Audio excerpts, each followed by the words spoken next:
Meghalaya Chief Minister Conrad K. Sangma has stated that the government has introduced a scientific method of coal mining that allows economic benefits while ensuring compliance with set regulations. Speaking to reporters recently, the Chief Minister informed that around 20 large coal mines, each spanning about 100 acres, have adopted the new system. He acknowledged existing challenges but expressed confidence in the government's ability to address them.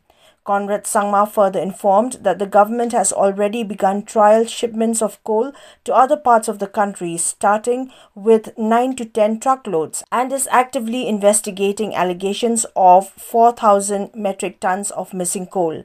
He stated that the inquiry is ongoing and the report will be submitted soon.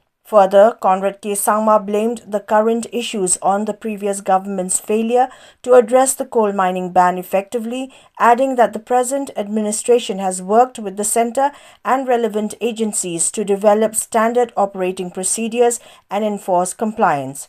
Reiterating the government's stand against illegal coal mining, Conrad Sangma said, hundreds of cases have been registered against those violating the law.